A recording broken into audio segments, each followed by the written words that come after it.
அன்பாக மட்டும் பேச வேண்டும் என்று நான் சொல்லவில்லை.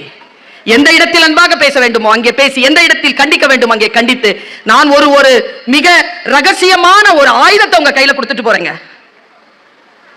காதலை விட சிறந்தது நட்புங்க.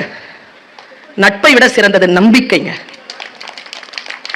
பெற்றோர்களே, நீங்கள் குழந்தைகளின் நம்பிக்கையை பெறுங்கள். குழந்தைகளின் நம்பிக்கை எப்படி பெறணும்னு சொல்றேன் பாருங்க. ஒரு விஜய் டிவில தமிழ் பேச்சு எங்கள் மூச்சு நிகழ்ச்சிக்காக நான் நடுவராக உட்கார்ந்திருக்கேன். சிறப்பு விருந்தினரா வந்து உட்கார்றார் தமிழ்நாட்டில் மிக முக்கியமான ஆளுமை. அவர் சொன்ன ஒரு வார்த்தையை கடத்திட்டு போறேன். எப்பவுமே 10th ரேங்க் உள்ள வாங்குற அந்த பையன் அன்னைக்கு ஃபெயில் ஆயிட்டு வந்திருக்கான், 7th ஸ்டாண்டர்ட். அப்பா சொன்னாராம், எப்பவுமே வாங்கிருவேடா, என்ன ஃபெயிலு? படிக்கலப்பா. சரி, நீ என்ன சொல்றியா? அப்பா உனக்கு வாங்கி தரேன், ஃபர்ஸ்ட் 3 ரேங்க் வந்துடுறியா அடுத்த டெஸ்ட்ல?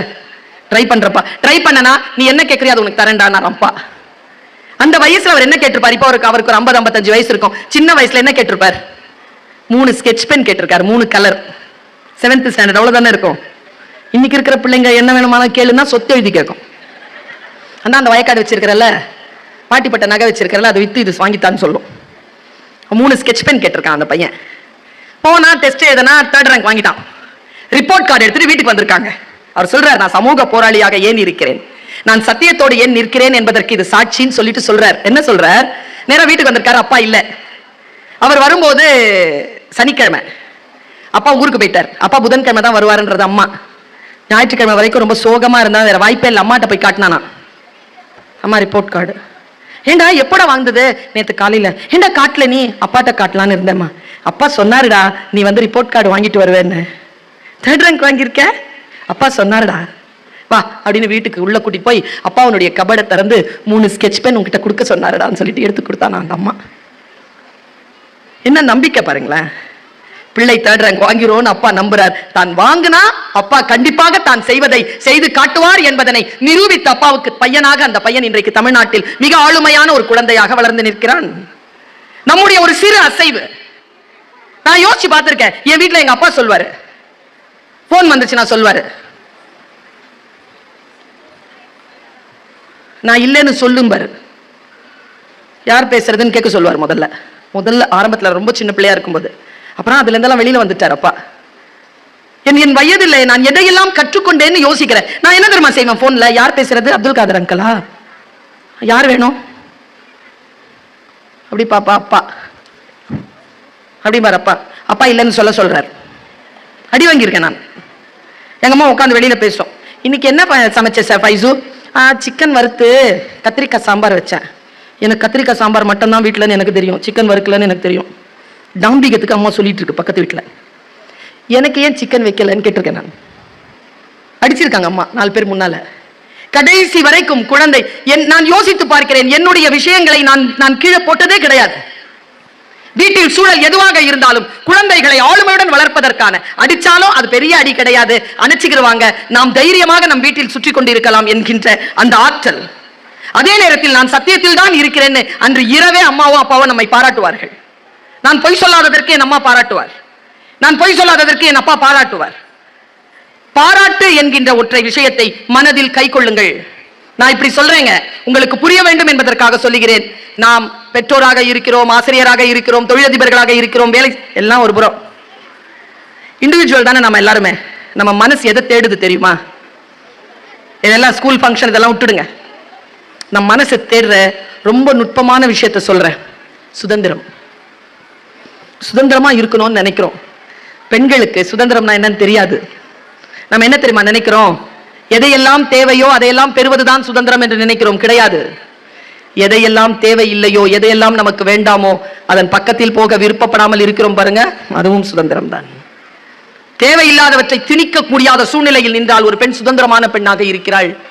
ஒரு ஊர்ல பட்டுக்குருவி வச்சு பந்தயம் நடத்துவாங்களாம். பந்தயத்துல ஜெயிச்ச குருவிக்கு என்ன பரிசுன்னா பட்டு கம்பளம், கிவி பழம், முத்து மாலை, பொன் மாலை. தோத்த குருவிக்கு என்ன தண்டனைன்னா தலையில இருக்கிற கொண்டைய வெட்டி பறக்க விட்டுருவாங்களாம். இந்த கதையை எழுதுகின்ற ஒரு IAS ஆபீசர் இப்படி முடிக்கிறார். நான் பந்தயத்தில் ஜெயித்து தங்க குண்டையும் தங்க மாலையையும் பரிசாக பெறுகின்ற அந்த பட்டுக்குருவியை விட என் கொண்டையை அறுக்க தந்துவிட்டு எனக்கான சுதந்திரத்தையே நான் வேண்டுவேன். அந்த தோல்வி எனக்கு ரொம்ப பெருசுங்கிறார் அவர். எது நமக்கு வேண்டும் என்பதிலே கவனம் கொள்ளுங்கள்.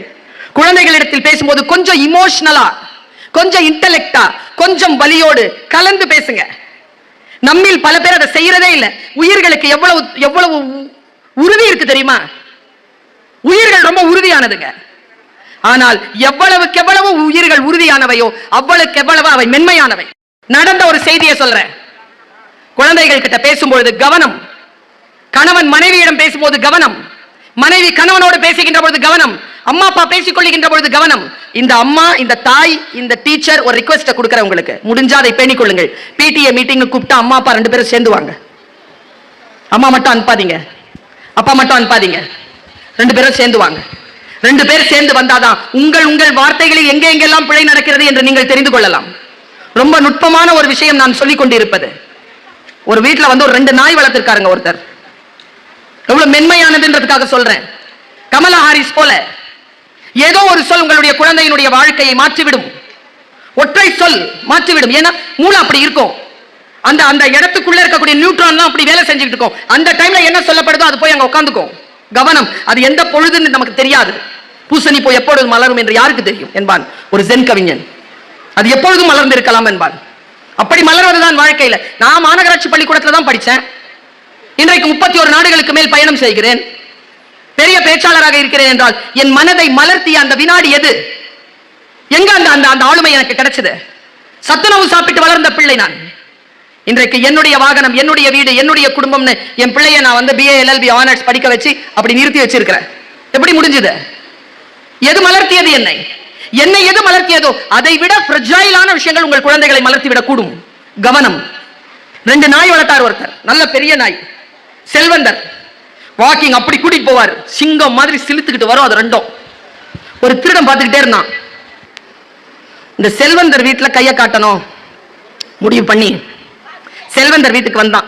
சொன்னா, இன்னைக்கு நைட்டு இல்ல நாளைக்கு நைட்டு, இந்த வாரத்துல ஏதாவது ஒரு நாள் உன் வீட்டுல திருட போற சொல்லிட்டு போயிட்டான். 2 நாள் கழிச்சு காலையில காலிங் பெல்லு தட்டி பார்க்கிற நடந்ததுங்க. திறந்து பார்த்தா திருட என்ன தெரியுமா செஞ்சான்? பெட்டி எடுத்து போட்டானா, இதெல்லாம் உங்க பொருளா பாருங்கன்னு. பார்த்தா எல்லாம் இவர் பொருள். நேத்து நைட்டு எல்லாம் திருடிட்டேன், எனக்கு வேணாம், என் ஆற்றலை காட்டுறதுக்காக நான் வச்சுக்கோ. நானா செல்வந்தர் சொன்னானா, ஏய் ஜெயிச்சுட்டு வந்திருக்கடா, எடுத்துக்க, சம்பாதிப்பு இது உனக்கு, போ, எனக்கு வேணாம். போகும்போது ஒரு கேள்வி கேட்டிருக்காருங்க. அதாங்க பர்வீன் சுல்தானா தரும் செய்தி. நாய்களை எப்படிடா சம்பாதிச்ச, எப்படி சமாளிச்ச நீ? இதுங்க வெளில சுத்திட்டு இருக்குமேடா, 4 கிலோ கறி எடுத்துருமே, எப்படி விட்டுச்சு இதுங்க 2ம்? திருடன் சொன்னானா, நீ என்ன கொடுத்து வளர்க்கறதுங்களுக்கு? சிக்கன் மட்டன், நான் மத்தி மீன் போட்டேன். சாப்பிட்டுருச்சா? சாப்பிட்டுருச்சு, சரி போ, போயிட்டா. அதனால் குழந்தைகளுடைய மொழி அறிந்து, பெற்றோர்களுடைய மொழி அறிந்து மிக சிறப்பாக வாழக்கூடிய வாழ்க்கை நம் அனைவருக்கும் வாய்க்க வேண்டும். நம் குழந்தைகள் நம் கனவுகள் அல்ல, அது அவர்கள் வாழ்க்கை, அவர்கள் கனவு. மோடி ஐயா பிரதமர் ஒரு 4 நாளைக்கு முன்னால தேர்வும் தெளிவும்னு நாட்டுக்கு கொடுத்த ஒரு பெரிய ஸ்பீச்ல சொன்ன 2 விஷயத்தை சொல்றேன். உங்களுக்கு ஒரு விஷயம் சொல்லியிருக்காரு, உங்களுக்கு ஒரு விஷயம் சொல்லியிருக்காரு. அது இங்கிலீஷ்ல வந்தது, தமிழ்லையும் பேப்பர்ல வந்தது. நாம அதிகமா அதை வாசிக்கிறது இல்லை. கல்வி சிறந்த தமிழ்நாடு. அதனால் சொல்லுகிறேன். பெற்றோர்களுக்கு என்ன தெரியுமா சொன்னார்?